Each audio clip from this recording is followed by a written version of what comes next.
Bonjour à tous, aujourd'hui je vous retrouve dans un nouveau tutoriel, ce sera le tuto du cheeseburger.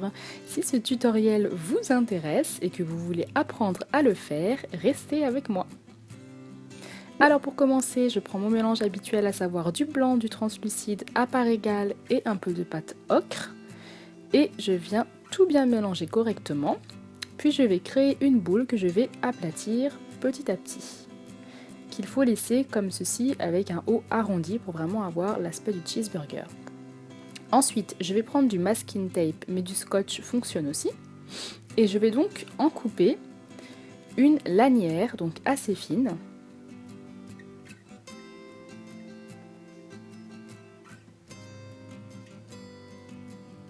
Voilà, que je vais venir coller tout autour de mon cheeseburger. Donc en fait, ça va nous permettre de le colorer en laissant un liseré qui ne sera pas coloré en fait, pour vraiment faire comme sur les bords du cheeseburger. Donc une fois que vous avez fait ça, on va prendre seulement du pastel sec de couleur ocre et avec un pinceau, on va venir colorer le dessus et le bas du cheeseburger. Donc pas la peine de colorer le dessous, seulement le bas sur les côtés.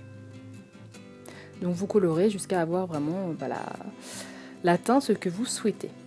À savoir qu'un cheeseburger est quand même assez coloré. Une fois que c'est fait, on va venir enlever le petit scotch. Et voilà, on a notre petit liseré. Maintenant, avec le pinceau qu'on a préalablement légèrement essuyé sur un sopalin, on vient mélanger, flouter un peu le tout. Et on met notre cheeseburger 10 minutes au congélateur. Ensuite, on va faire le steak haché. Donc j'ai pris du marron, du noir et du translucide que je mets de côté.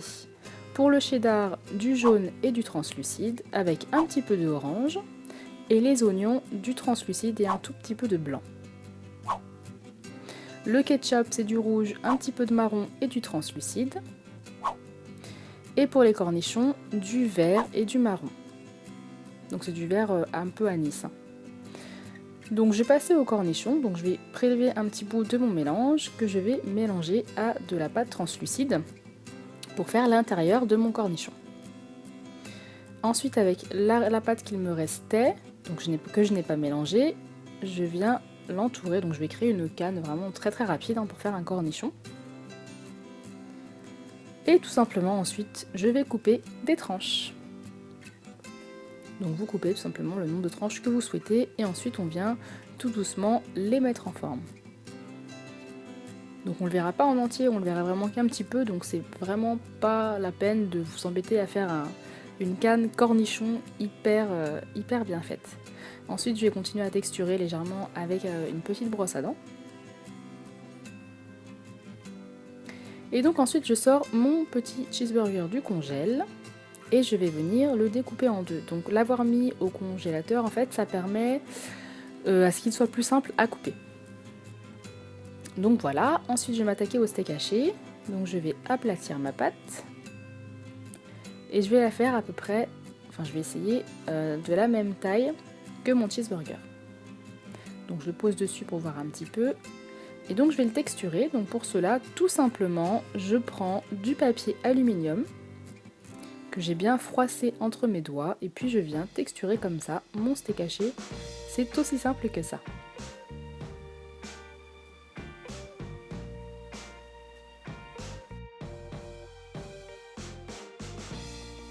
Ensuite, je vais texturer les bords de mon cheeseburger avec un scalpel ou une aiguille, ce que vous avez sur la main qui vous permet de texturer. Évitez les cure-dents, ça fait vraiment quelque chose de trop grossier.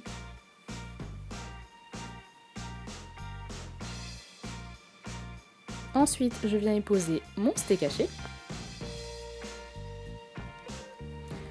Et donc voilà ce que ça me donne pour l'instant. Je viens ensuite légèrement, toujours avec le même papier aluminium, texturer le dessus de mon cheeseburger pour qu'il soit un petit peu plus réaliste et qu'il ait un petit peu plus un effet écrasé. Et je vais faire la moutarde. Donc pour cela, j'ai pris du jaune et un petit peu d'ocre.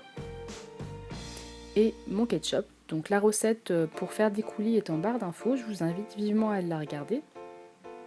Si ça vous intéresse que je vous fasse une vidéo tout spéciale dessus, dites-le moi en barre d'infos et s'il y a assez de demande, je le ferai. Donc ensuite je vais faire les oignons. Donc pour ça, je crée un boudin assez fin que je viens aplatir et je vais couper ceci en plein de petits morceaux. Et ensuite, tout simplement, je vais venir les recourber sur mon aiguille. Voilà, pour créer des petits morceaux d'oignons qui seront ensuite légèrement très transparents après la cuisson. Ensuite, pour le cheddar, je viens aplatir ma pâte et découper un carré qui là est un peu trop petit, donc je l'ai légèrement élargi sur les côtés. Donc ensuite, je viens poser mon cheddar sur mon steak haché. Et ensuite j'ai posé mes cornichons et le dessus de mon bun, mais j'ai complètement oublié de vous filmer. Donc j'ai juste fait ça. Et ensuite je vais tout simplement disposer ma moutarde et mon ketchup. Donc je les mets un petit peu n'importe où en fait, pour vraiment avoir un petit effet qui coule et puis qu'on puisse bien voir la sauce qu'on a fait. C'est quand même un peu mieux.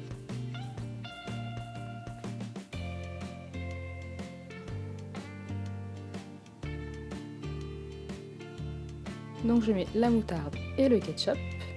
Et ensuite je viens ajouter des petits morceaux d'oignon. Donc vous en enfoncez un petit peu, vous en mettez plus sur le côté. Et puis là je fignole en texturant un peu plus le côté du steak haché qui n'était pas très texturé. Mais ça c'est optionnel, hein, vous n'êtes pas obligé. En fait après c'est par rapport à vous et votre sens du détail. Je retexture aussi un petit peu le côté de mon bun. Je trouve ça toujours un petit peu plus réaliste et un petit peu moins plat de faire ça, parce qu'il y a toujours un petit peu de la mie du pain qu'on voit.